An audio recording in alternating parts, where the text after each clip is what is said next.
Alan Carter, winner of the 250 French Grand Prix. Now you're back in the Pro-Am. They're all going to try and get you, aren't they? Yeah, I didn't start too well in the Pro-Am this morning. I had a few problems and slid off on the first lap. So, you know, things can only get better. But, you know, I'm sure everybody's out there to beat me. And it's going to be a very hard race. Did you actually hurt yourself when you went down? Well, I went down quite fast, breaking into the chicane on the first lap, and I hurt my knees a bit, but, you know, I went to the hospital and got them checked over and some cream on them. I think I'm going to be OK, no problem, and give it a go. These Pro-Am bikes, of course, are on road tyres. Does that make it very much more difficult to ride, jumping straight off a bike with slicks onto one with road tyres? Well, there's a great deal of difference, obviously, but it wasn't really the tyres that... Well, it was the tyres that fetched me off, but the thing was I didn't run them in enough and going too quick, too fast, and that's what you pay, that's the price, so... Can you win today? Well, I hope so. Will Alan Carter win this opening round of the Wrangler Witchbike Pro-Am Series?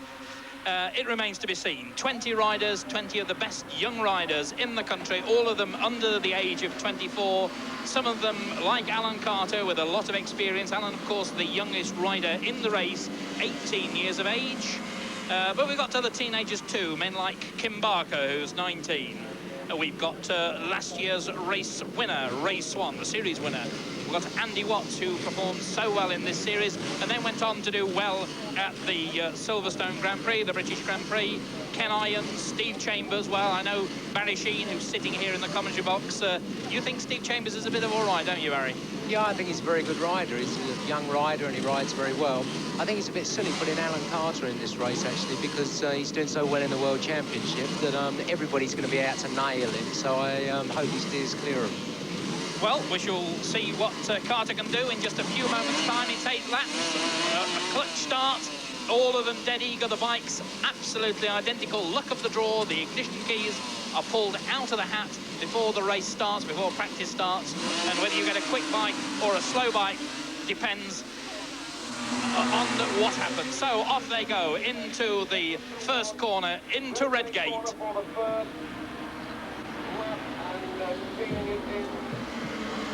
Got a bit of camera trouble on the first corner, so we're not going to see it anymore. We're not seeing an awful lot of this. Here come the leaders then. Well, a whole bunch of them. Some of the more cynical people, well, we lost, unfortunately, a camera at Redgate, so we weren't able to see them go through, but it looks as though everybody's through somebody in a real bit of trouble. That was a little bit of a problem there, and we shall see who the leaders are. Round they go through Starkey's Bridge. No one is Race 1 leading. And it is the race leader, Race 1, in fact, being pushed back into second place by Andy Watts. Andy Watts in the lead, Race 1 in second place. I'm just looking for Carter, I can't see it. Well, Andy Watts, Alan Carter in something like 8th or 9th place there, round Coppice Corner, down the back straight, and this is where the difference between the bikes that are slightly quicker than the others, but there's really very little in it at all as they come hurtling down. A group of 7 riders going into the chicane for the very first time, and something's got to happen here for sure. Oh, boy. Well, the race leader, Andy Watts, goes from 1st to 3rd in one fell swoop. There they go through at the end of the first lap.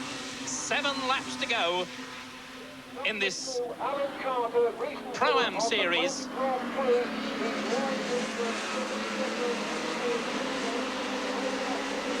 Well, I think the point you made a little earlier, Barry, that everyone's going to be out to get someone like Alan Carter. Oh, and somebody nearly had his front wheel taken away from him there. And that is Andy Watts trying to go through on the inside of Neil Mackenzie, the Scottish boy. Steve Chambers from Lincolnshire, same village as Kim Barker, he's up there as well. And, well, it's still anybody's race, of course, going in halfway round the second lap. And some bravery there from Neil Mackenzie. Andy Watts, number 3. Neil, and they are absolutely elbow to elbow. And that was Ray Swan, who tried to take the lead. He's been relegated, and Ray Swan, #1, in fact, regains the lead. Well, it's still a 7 or 8 man scrap. Steve Chambers is on his way up there now. He's in 4th place. I think this is a sort of race where you definitely want to be first or last, but not in the middle. I'd sort of be in the pits, quite frankly, looking at this. Oh, Steve Chambers is up the front. Steve Chambers then, #5, takes the lead. In 2nd place is Andy Watts, #3. In 3rd spot, in fact, going through into 2nd place is #7, Graham Cannell. Well, you need your knees, your elbows, every part of your body for this one. Need a lot of courage by the looks of it. Well, this is where outrigger wheels would come in helpful, I think. 2 laps gone. They're on the 3rd lap of this 8-lap race. Still Steve Chambers, the man who moved through nice and neatly, but he's under a lot of pressure from Andy Watts. Andy Watts, a 21-year-old bank clerk. Steve Chambers under pressure, but hangs on to the lead. And they're bobbing and weaving there, down on the tank. Steve Chambers, #5. Then it's Andy Watts, #3, pulling out of the slipstream of Steve Chambers, dives through on the inside line and takes the lead. Alan Carter's moving up now. He's into about 8th place. Well, as it stands at the moment, any one of the first 8 or 10, in fact, could win it. Look at that group. And I remind you that this is the 3rd lap of this 8-lap race. Down the back straight, underneath the Dunlop Bridge, Yeah, he's and into the chicane for the 3rd Oh, time. And somebody wow. goes down. Somebody fell on braking. And out in front, it's Neil Mackenzie. Alan Carter's up in 6th place now. And the faller there was Neil Robinson. Well, that's the younger brother of Donnie Robinson, who is Alan Carter's teammate in the Team Mitsui Yamaha squad. Perfectly all right. Went down on braking. God, they're so closely bunched together. It's going to get interesting in a couple of laps because the tyres start getting hot then and the bikes start shaking around even more than they are now. Steve Chambers, 19 years of age, a toolmaker from Lincolnshire, holds the lead. They're on the 4th lap.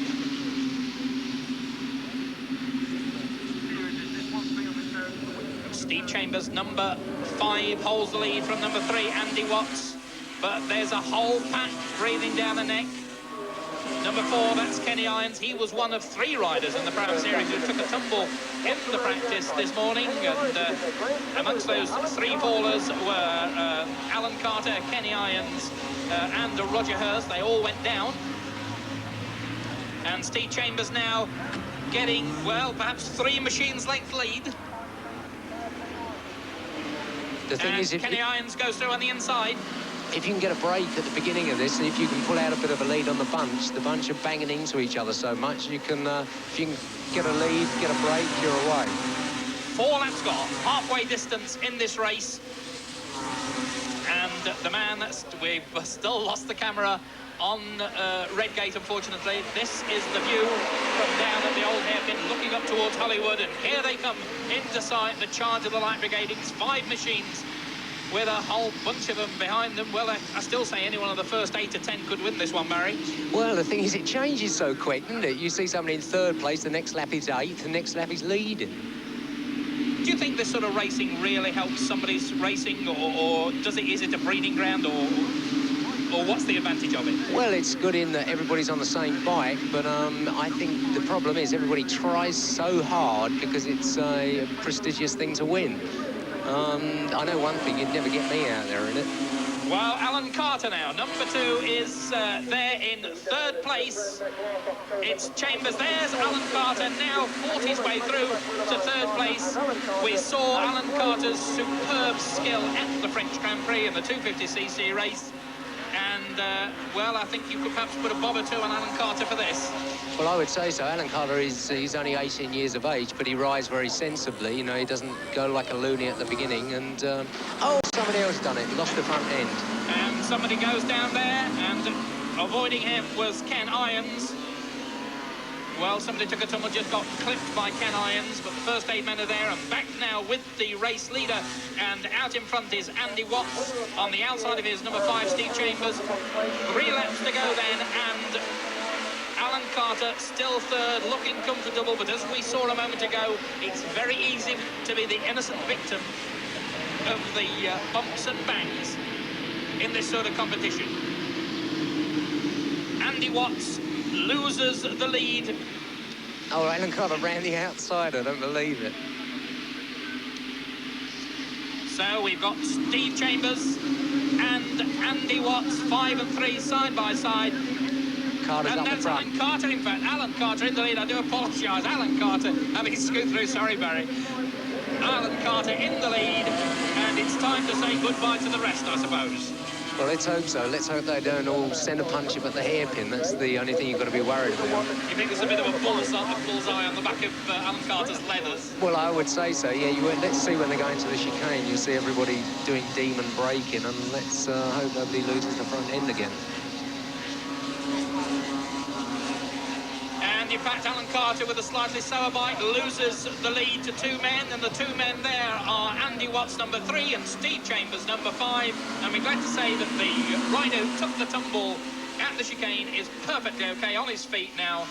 No problems at all. The race leader, number 3, Andy Watts, 6 laps completed, 2 more laps to go. It's 3 Andy Watts, 5 Steve Chambers, and 2 Alan Carter.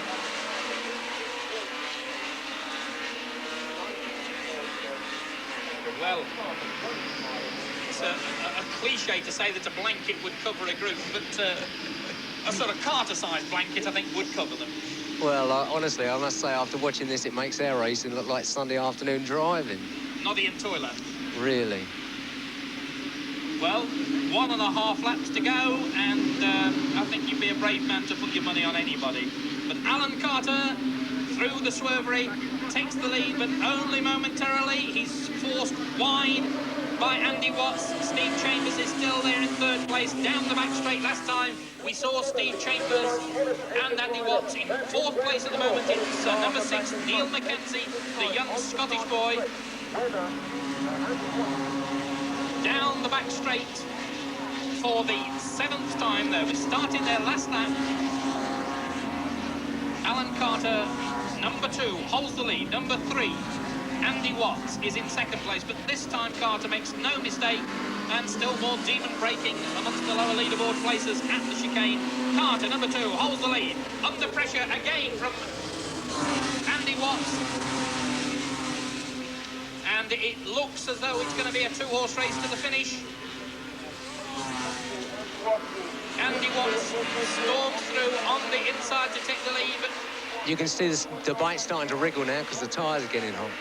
well, and Alan Carter wriggled his way through into the lead. They're side by side. Carter holds the lead at the moment. Just over half a lap to go. It's Andy Watts in 2nd place, number 3. Alan Carter. Ooh, Alan Carter came so close to losing it. That's hot tyres that does that. He lost the front end and then the back end went. Production tyres getting hot, as Barry said, but we saw some fine skill there from Alan Carter. A lot of inexperienced men would have thrown it away there, I think. Really, I think it's this self-preservation act that comes in there. So here we go. Who is it going to win now? A change. It's Andy Watts.